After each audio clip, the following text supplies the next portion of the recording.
अस्सलामुअलैकुम। मेरा नाम सैयद वकार हुसैन शाह है और मैं आपको अपने यूट्यूब चैनल वकार वेल विशर में खुश आमदीद कहता हूँ और अपनी क्लास का आगाज़ सूरह माइदा की आयत नंबर 46 से लेकर 48 तक करते हैं। तर्जमा। और हमने उनके पीछे ईसा बिन मरियम को भेजा जो अपने से पहले की किताब यानी तौरात की तस्दीक करने वाले थे, और हमने इन्हें इंजील अता फरमाई जिसमें नूर और हदायत थी, और अपने से पहले की किताब तौरात की तस्दीक करती थी और वो सरासर हदायत और नसीहत थी पारसा लोगों के लिए। और इंजील वालों को भी चाहिए कि अल्लाह ताला ने जो कुछ इंजील में नादल फरमाया है उसके मुताबिक हुक्म करें, और जो अल्लाह ताला के नादल किरदा इस हुक्म ना करें वो बदकार और फासिक हैं।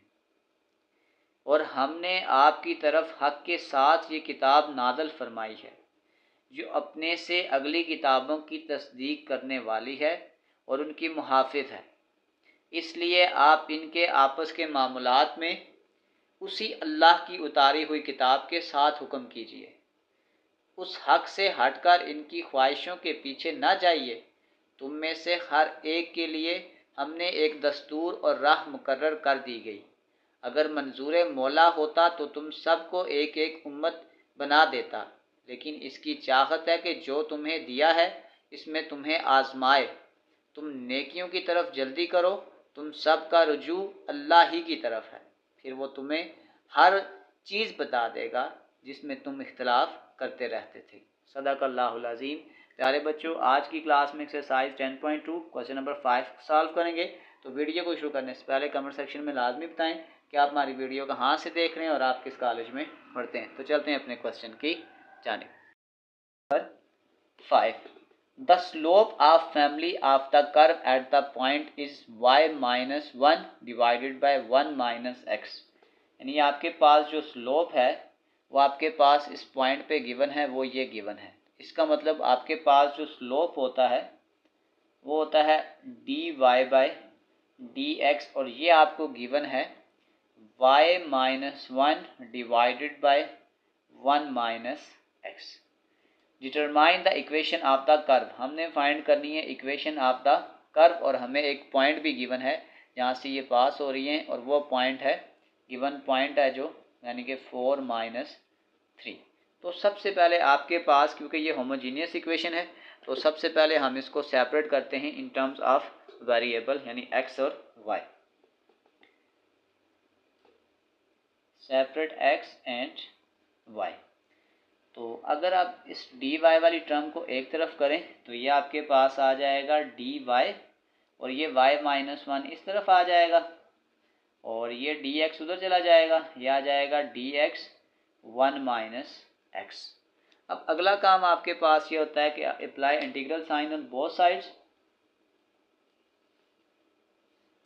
ये आ जाएगा integration of dy divided by 1 - y which is equal to integration of dx 1 - x।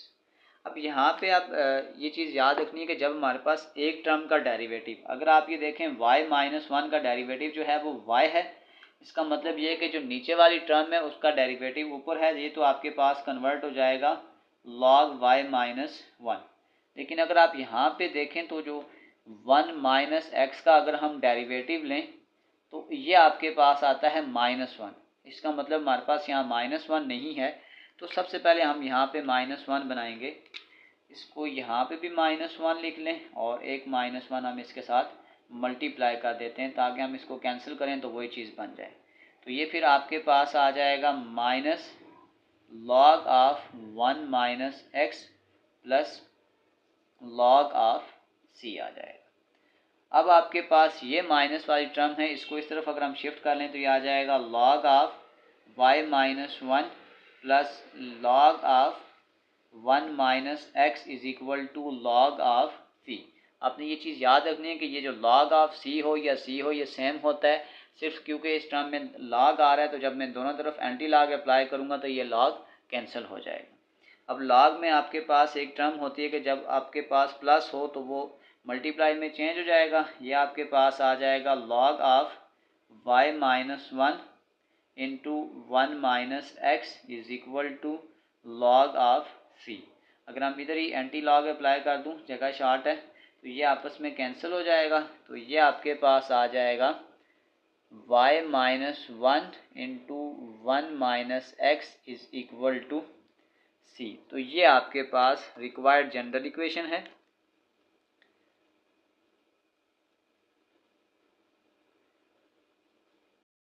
बताया जा रहा था कि ये जो इक्वेशन है ये पास हो रही है थ्रू द पॉइंट, यानी कि 4 माइनस थ्री। इसका मतलब ये हो गया कि आपके पास जो x की वैल्यू है वो 4 है और जो y की वैल्यू है वो माइनस थ्री है।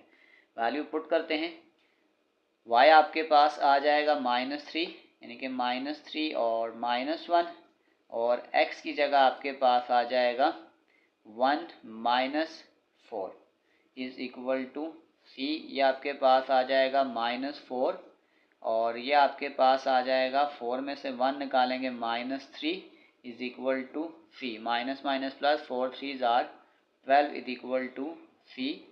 इस सी की वैल्यू को इस जनरल इक्वेशन में पुट करेंगे तो ये हमारे पास स्पेसिफिक इक्वेशन निकल आएगी, और ये आपके पास आ जाएगा कि स्पेसिफिक इक्वेशन